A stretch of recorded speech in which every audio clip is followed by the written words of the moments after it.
So much history has been made right here on the National Mall. I can feel it coming. Bill Plante has a look back at that. Good morning, Bill. Good morning to you, Maggie. You know, tomorrow the entire length of the mall, all 2 miles of it, is going to be open to the public. In the past, a lot of it was used for staging the inaugural parade. But this time, the decision to open it up to the public was made not just because of the expected size of the crowd, but also because of the special place of the mall in the nation's public life. The only thing we have to For more than a century, I have a dream. the mall in Washington has been the gathering place of the nation. Ask what you can do for your country. It's where politicians and the public Now is the time. have shared the stage. Jimmy! It's also been a backdrop for movies.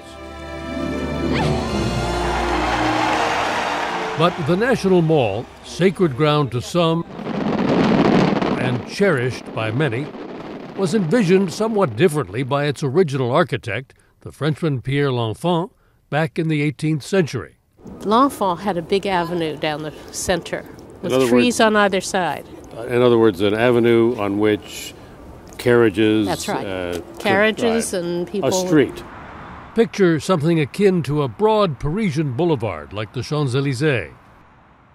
So in 1901, Michigan Senator James McMillan assembled a team of the country's leading architects to reimagine the mall, to create a space in the spirit of the founders while serving the needs of the people. It was their contribution, a work of genius, to create a gathering place, the place where we could have this sense of nation.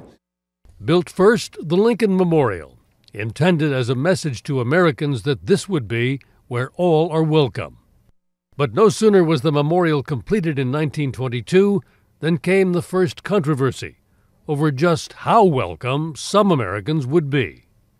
During the dedication ceremony, keynote speaker Robert Moton, an African American, was ushered to segregated seating following his remarks which were edited to remove Moton's call for more racial equality. From that day on, this very site has always been full of the meaning of how do we address the civil rights, the unhealed part of our nation.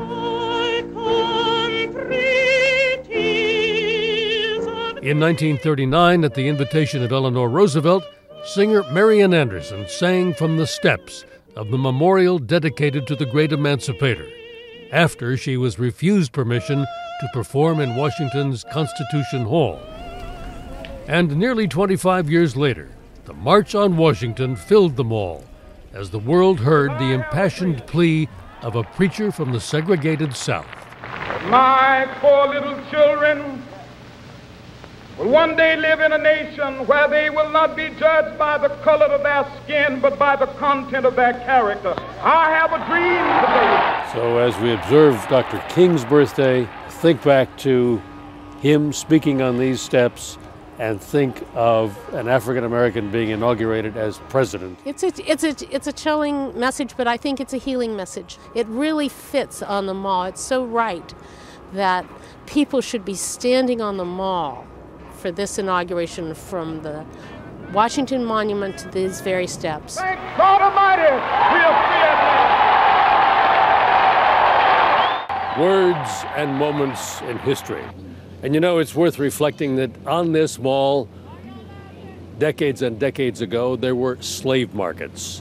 And today, we honor the Reverend Dr. Martin Luther King.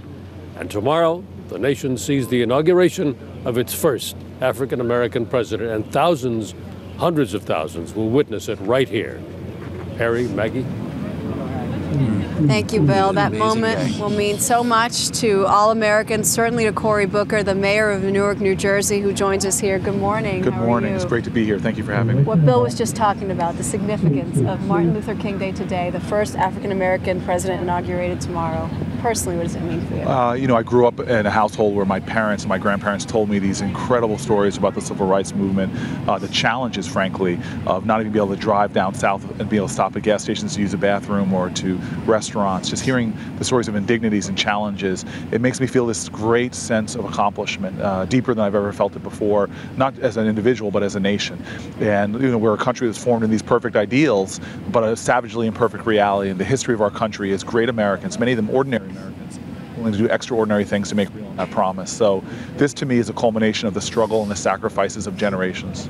It's so interesting because you look at all the polls, it doesn't matter where they come from or who's doing them, but this sense of optimism in the country and the sense of the president-elect, the president tomorrow, will have the wind at his back for a moment. But you know full well, especially as a mayor of a challenged city, what the challenges are economically and in every other way for this president starting at 1 o'clock tomorrow afternoon. Right. Well, I was elected with great expectation as well, and people said, oh, is the bar too high? But I think the biggest toxin in America is cynicism, is doubt, is disbelief. So having a president that so eloquently and powerfully and poignantly can touch that place in us that makes us recognize who we are as a people.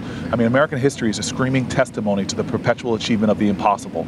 And here's a president, just like Winston Churchill when the bombing was going on in London, or FDR in the fireside chats, that his first duty, in my opinion, and he does it so eloquently and so excellently, is to inspire a nation to act. Communicator in chief. So he's going to be a tremendous force to make us believe in ourselves, because we have the capacity to deal with any problem, to meet any challenge, even as difficult as the one we have now. But how far can all that take him? I mean, there's the great communication skills, the vow to be bipartisan. But when do you think the claws will come out? Because that's a reality. You know, absolutely. Look, it's a brass knuckle game sometimes. You have to earn every inch of ground, claw yourself forward. But I think what Obama has the potential of doing is beginning to heal the rifts of this town. It's become so caustic in the last 10 years. You really believe that? I really believe he can, and I think he's showing that with the way he's doing business already, the way he's working with John McCain, not reaching out to him in a magnanimous way, but literally working. Almost constant communication. Yes, yes, which shows a certain greatness that I think we haven't seen in the presidency in a while. And look, there are definitely going to be times where this is what you believe, this is what I believe.